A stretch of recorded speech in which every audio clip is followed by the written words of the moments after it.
Alright, moving forward in the boat, we'll get into the main cabin area.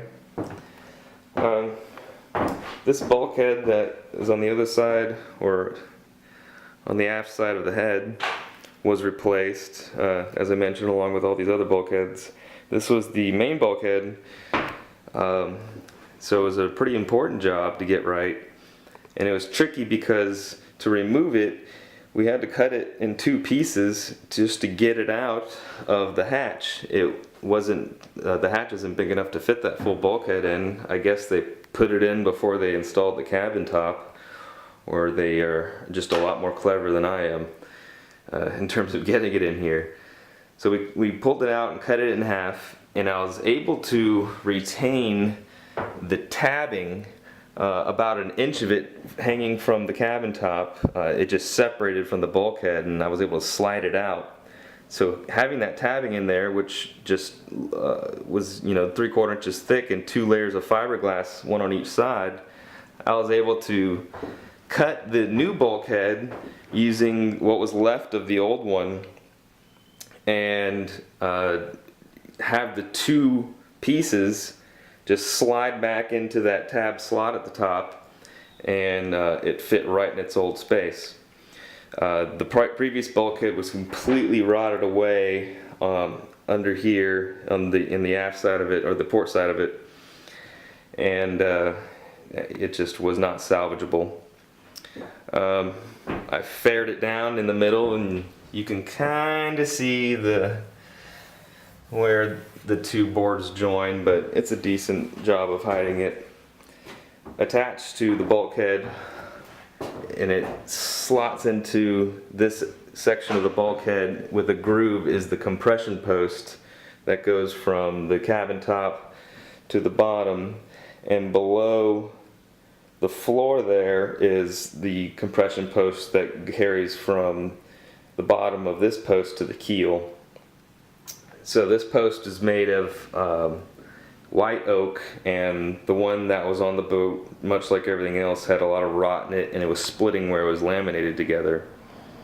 The bottom was completely rotted away, and it was basically serving no purpose. So I had to get that replaced. I bought some rough lumber, the white oak, and had some help getting it all planed down to size and cut to size, and I just recently laminated it together in my garage using some bolts, so it won't ever really come apart. And once I get the rest of the boat painted up, it will finally be installed. The cabin top had a bump in it, just an irregularity right there, so I used some fiberglass layers and sanded flat to create a good mating surface for the compression post. And I accidentally cut the compression post about an 1/8 inch too short, so it wasn't touching the roof, so I needed to build up some layers of fiberglass here as kind of a plate for it to sit on. Before I go any further back, I want to show you guys here one of the stiffeners that I haven't painted yet. I've written about these before, how I replaced the old flimsy stiffeners with some solid ones. These are made of wood and then tabbed in with fiberglass and faired over. And you can kind of see here in the front, all these other ones have been painted. They've been primed and painted white along with the rest of this part of the cabin. And the cabin top will be covered with panels, so they'd come up to here with trim. So these will look pretty nice, and each of them on the face has a big long piece of teak trim that I've got off the old ones. Moving back from the bulkhead, here on the port side, this is the double berth here in the main saloon with the lockers underneath it. The back of the berth kind of starts at that hole and angles up, and that makes it a couch, but the back of the couch flips up to create a bunk bed right here. So it becomes a single bed on the top and a double bed down here on the bottom. It's pretty nice. You can see there, this is the bottom of the main cabinet that goes along this section. It was fiberglassed into the hull, so before I painted everything I needed to get that installed with fiberglass. And the rest of the cabinet is all done and mocked up in my garage and ready to be installed after this gets painted. You can see here it's also attached to another piece of bulkhead that had to be replaced. You can see this one's not painted, and that's kind of what it looks like on all the edges of the bulkheads. You can see that it's been epoxied up and sealed on all the edges, but the faces have been sanded. This one was a particular pain because it needed to be replaced, and it had trim along the edges that, of all the trim in the boat, it was the only pieces aside from those door frames that were glued on so they couldn't be removed. Everything else I could remove and mostly salvage, but this one not so much. It looks a lot like its brother bulkhead over here, which was salvageable, but you can see the trim there, and it has these custom bends in it. And of course I lost this one. I tried to get it off through some interesting ways, but failed in the end and eventually broke it. So I'll have to get that made, but it doesn't look too bad for now. Moving down, you can see here I've faired up this part of the floor as well. And under the floors are the water tanks. They're each 50 gallons each. I've cut big holes in the top of them for inspection and cleaning ports, and I know a lot of Downeaster owners have mentioned that their tanks were rotted through or corroded through, but mine seem to be okay. You can see the baffle's bent in there. It's not bent in this one, if you can see that, but there's a little bit of rust staining on the edges, but it's really light, and it basically comes off with a wipe of a finger. So they still need to be cleaned out a couple more times before I apply the covers. I've drilled and tapped bolt holes for each of the covers, so they fit nice and snug with a gasket. Going down below there is the bilge, and I'll get to that in a minute. Over here on the starboard side, you can see is another bench berth with lockers underneath it and behind it. All along this wall are teak slats that I was able to recover and restore. You can see here's where the chain plates go. Once I have everything done and painted, I'll be able to install those. You can see up here on the sides, I've started to install the framing system for the side panels. You can see I had to make a ring for each window. The paneling I initially used was a pine beadboard, but the stuff was really flimsy and I kept breaking it even after gluing the sections of the paneling together and fiberglassing the backs. I think I've decided to move away from that, what I did, and try something different, maybe a plastic version of it, or maybe solid boards. But it's tricky because I made those before I installed the windows, so they fit where they need to go, because it's easy to trace the boards once they're against the wall from the outside to get the exact window shape. But now that the windows are in, I'm going to have to rely on the patterns from those other ones I made. We'll see. It was a big weight on my mind of how I was going to replace the old vinyl headliner that was attached to the sides and ceiling before, but I'm pretty excited about the panels. They look really nice when they're in. I just got to get the product correct. Under here, this is the that main berth again in the saloon, or the main bench, you know, looking back towards the galley. You can see I had to do a lot of fiberglass up here, and that's where I've replaced core on this side of the cabin top. It was wet, and I found it recently. I thought I was done with the core work, but not so much. So that set me back a few weeks, but I think I got all of the wet core, and it continues along there under the galley. And that was important, and I discovered it when I was mocking up the cabinets, and the cleats that the cabinet panels go on was screwed directly into the cabin top, and when I screwed it in and left there for a couple days, I came back to remove the cleats, and they had water stains all over them that came in through the screw holes, so I knew I had a problem. I didn't want these cabinets to rot away again, so I had to fix that issue, and it was not a fun job. Looking aft over here, behind this bench is the cabinet that has all the electronics going into it and out of it. Right here is the main battery switch and circuit breaker, which I've just ripped out, and probably going to make a new one with some newer equipment. All the wires are going to be rewired and everything's going to be replaced, but I had all the wires retained in here for the longest time just to be able to mimic the runs and everything, but it was just such a bird's nest. I decided to rip it all out and start anew. None of the runs or any that are all that difficult either, and the only difficult one was coming from the panel in here through back to the engine room.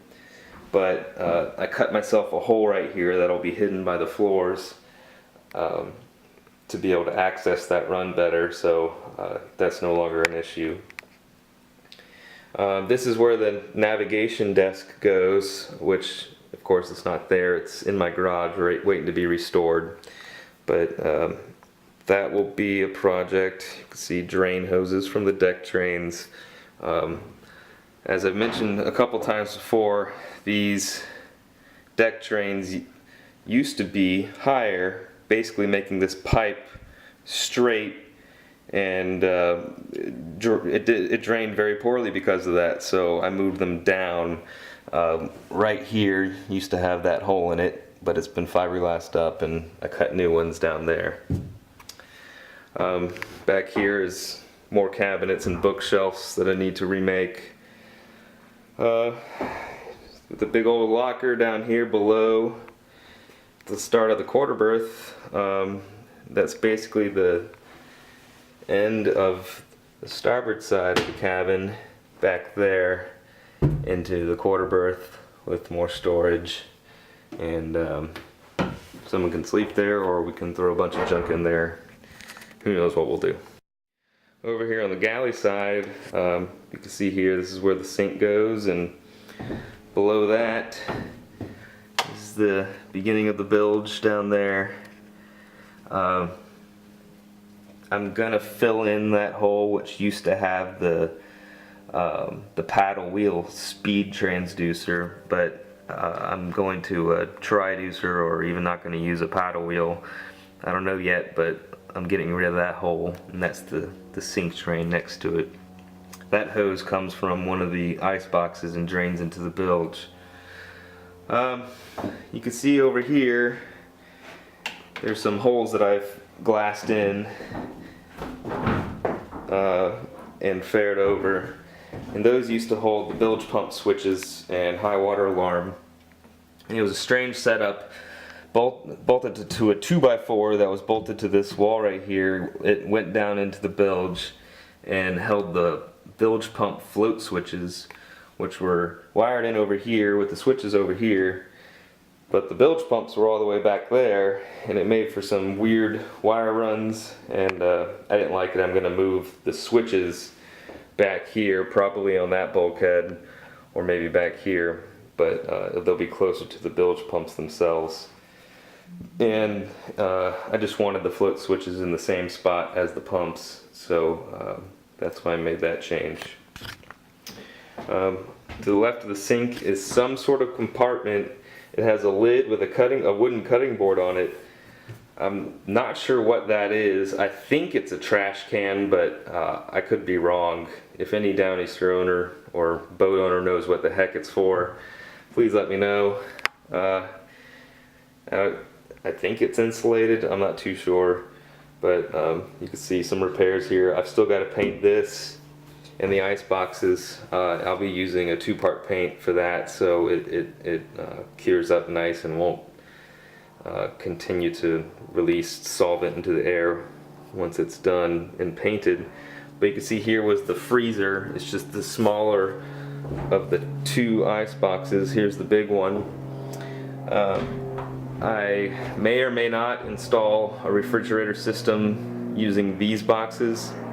I've written about this before, but I'm considering going to one of these cooler style refrigerators. It basically looks like a cooler, a big cooler that's powered and can keep things cold and even freeze. And I can get one just about the size of this space right here, that I can maybe build a tray that'll slide out and basically use that as my refrigerator. And the idea behind that is those things are more reliable and less power hungry than installed refrigerators, and they're not really that expensive compared to them either. So I'm considering that route right now, and maybe using the cooler freezer to make ice, to use these as just regular old ice boxes, or alternatively they'll just be storage. But I still haven't ruled out installing a refrigerator system. I'm just leaning the other way. I may use this one as the main one. I may use the smaller one to conserve energy. But I don't think I'll have a full system running with a refrigerator and a freezer. I just don't see that as likely. For some reason, this refrigerator had a big hole cut into it that was just covered with a piece of plywood and some glue, but I assume was once used as a door. But I filled it in. I filled the entire gap up with foam, and then fiberglass and faired the hole. You can see the inside where the fairing compound is, and this is smooth, but that's what it looked like out here. I don't know what the hole was about, but it was there and I got rid of it. You can see here where the vacuum is. That's where the oven and stove goes. And this bulkhead that separates the galley from the engine room was also replaced, as it was rotting away from leaks that were around here. The main leak was pretty much right at the edge of this bulkhead, and it was, pardon the dirty windows, it was the midship drain was very cracked and caused a bad leak coming into the cabin here, and also a bent stanchion base caused a big leak too. There was a big wooden cabinet that went on this wall right here.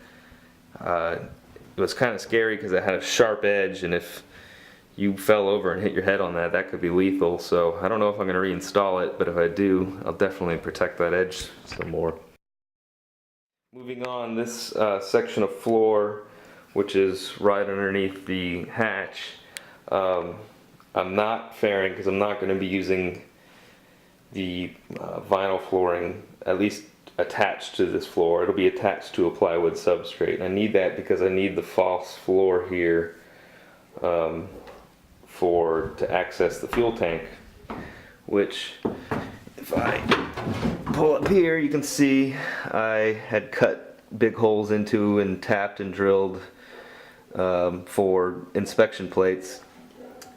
It's hard to see, but there's a baffle going right down the middle of the tank that made it so I had to cut 2 big holes.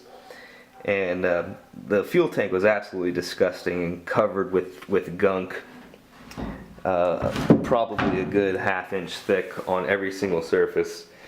So I had to pressure wash it a good few times to get it clean, and I really got to know why my engine kept clogging up, and that many fuel filters were used when I took the boat around Florida. So I'm glad I got that fixed. I had a friend pump out the diesel, which was mostly full.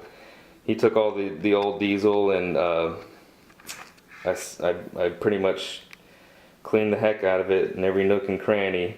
I still need to rinse it out one or two more times because just a little bit of water's gotten in there, and probably some dust and whatnot. So once that's all sealed up, I'll be able to install a plywood floor that I'll cut, somewhere around here to have the floor to access that fuel tank. And you may be wondering, why is this so open? It's because I don't have stairs right there yet. They exist, they're just being restored at home. There's two small walls that go on either side of this hatch to the engine room, and the stairs come down from the companionway down to the floor. I haven't had stairs in a while. It's been awkward getting in the boat. You basically step there, and then up, holding on while coming in and out. So hopefully after I get this place painted and those walls installed, which I have all ready to go, they just need to be painted, I'll be able to install the stairs finally. So back here, behind where the stairs would be, you can see the engine room. It's for the most part complete and cleaned out and ready for batteries, wiring, and of course everything that got involved with the engine. There isn't really much to talk about here, but in the engine room, I haven't done much modification or any real changes. Right now it's being used mostly for storage. The only major job I did in here was to replace the core on the underside of the cockpit sole.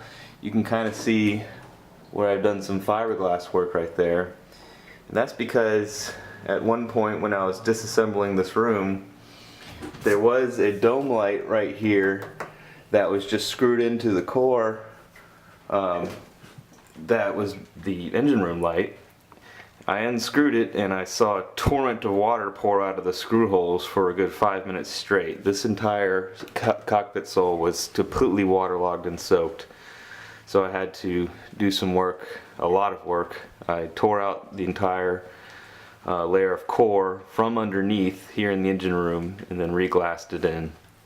It was a big job, but I had to do it because that core was soaked. As you can see here, I've replaced my cockpit drains. I've got a little weird kink in this hose here. I may try to figure out a better way to do this after seeing a few other Downeaster owners and the way they have theirs set up, but this works for now. It's just draining down into the bilge currently, so any rainwater just fills up the bilge. But as you saw in that last video, or one of the last videos of the hull, I have a hole that everything drains out of the bottom. See, I've just got stuff in here, storage. There's the propane locker and the propane locker drain set up. There's that area back there with some extra storage. You can see my deck drains. And below this is the bilge. It's about 4 feet deep from that point on. And right down this edge right here is where the bilge pumps and switches will go. Of course, this is where the engine sits. But it's about 3 inches of water that's still sitting on the bottom of the boat that doesn't get drained out of that hole I drilled on the side of the keel. So I'll have to, vacuum that out. And the bilge needs a few more pressure washings. It's gotten a couple already, but all the dirt and grunge and little objects fall down there still while I'm still working on the inside. So once most of the work is done in here, which is very close to being there, I'll be able to finish up cleaning out the bilge, install some pumps, and I can seal up that hole that I drilled to drain that bilge water. Thanks once more for watching, and I will see you next time.